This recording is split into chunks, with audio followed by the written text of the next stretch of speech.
No one's safe from the hounds of Lucifer. The concept of the devil, often depicted as a malevolent supernatural being, has been a prominent figure in various religious, cultural, and literary traditions worldwide.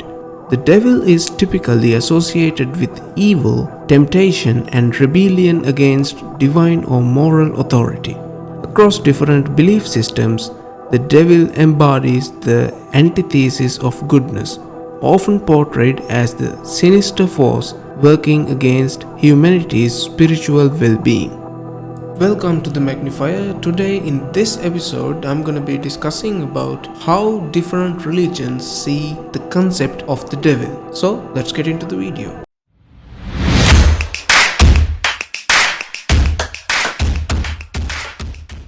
Throughout history, the devil has been a central figure in folklore, literature, art, and popular culture, serving as a symbol of the darker aspects of human nature and the constant struggle between good and evil. The concept of devil continues to captivate the human imagination, promoting philosophical, theological, and cultural discussions about morality, free will, and the nature of evil.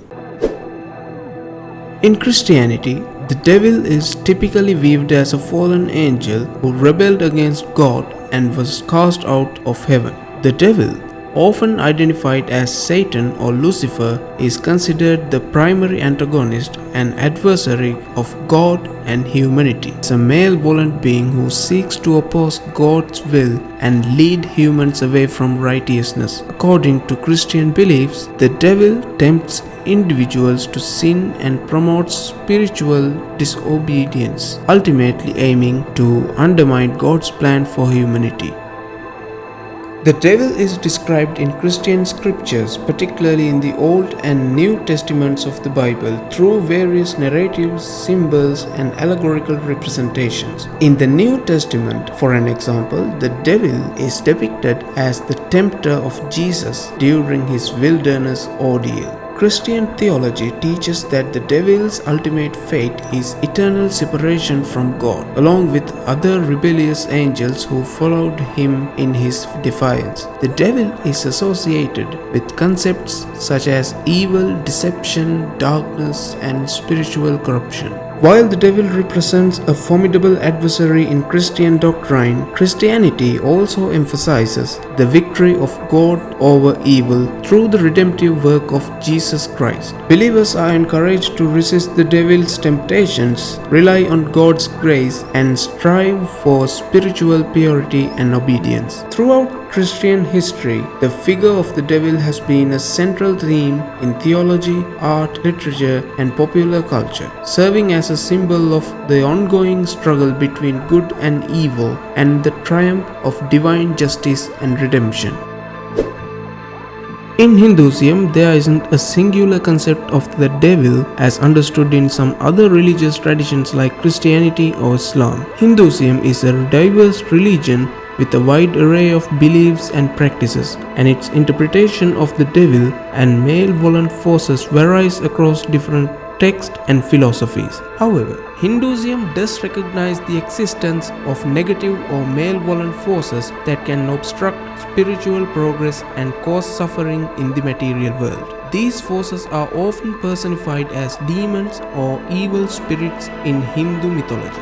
These demonic figures represent the forces of ignorance, ego, and desire, which is called avidya, ahankara, and kama, respectively, which are considered impediments to spiritual growth and self-realization in Hindu philosophy. In Hinduism, the ultimate goal is to overcome these negative forces and achieve liberation by cultivating qualities such as righteousness, selflessness, devotion, and knowledge. Hinduism teaches that through spiritual practices and adherence to moral principles, individuals can transcend the influence of evil and attain spiritual enlightenment.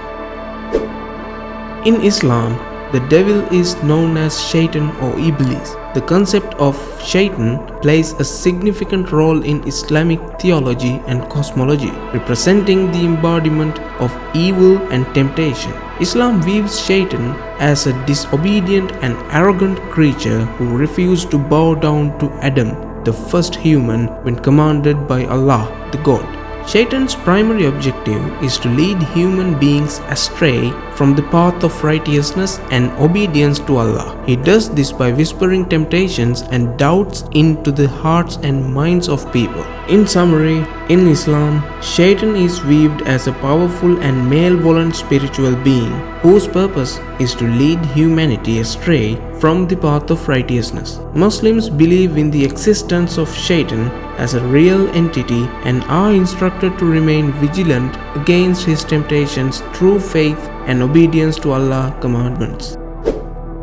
When it comes to talking about Buddhism, basically it doesn't have a concept of the devil in the same way that Abrahamic religions such as Christianity and Islam do. Instead, Buddhism focuses on the nature of suffering, its causes, and the path to liberation from the suffering. In Buddhist philosophy, the primary sources of suffering are considered to be attachment, aversion, and ignorance, often referred as three poisons. These mental states lead to craving, clinging, and ultimately dissatisfaction and suffering.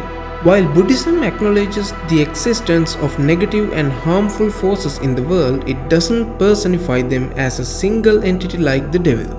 Instead, Buddhism teaches that the suffering arises from the interplay of various causes and conditions, including the actions and intentions of sentient beings. But in some Buddhist traditions, there are stories and teachings about malevolent beings or demons such as Mara, who is often depicted as the personification of the temptations and obstacles that distract sentient beings from the path to enlightenment. Mara represents the forces of ignorance, desire, and attachment that hinder spiritual progress. Basically, in Buddhist cosmology, there are various realms of existence, including realms inhabited by beings that may be considered malevolent or harmful. These beings are subject to their own karma and are not seen as inherently evil, but rather as beings trapped in the cycle of samsara, the cycle of birth, death, and rebirth.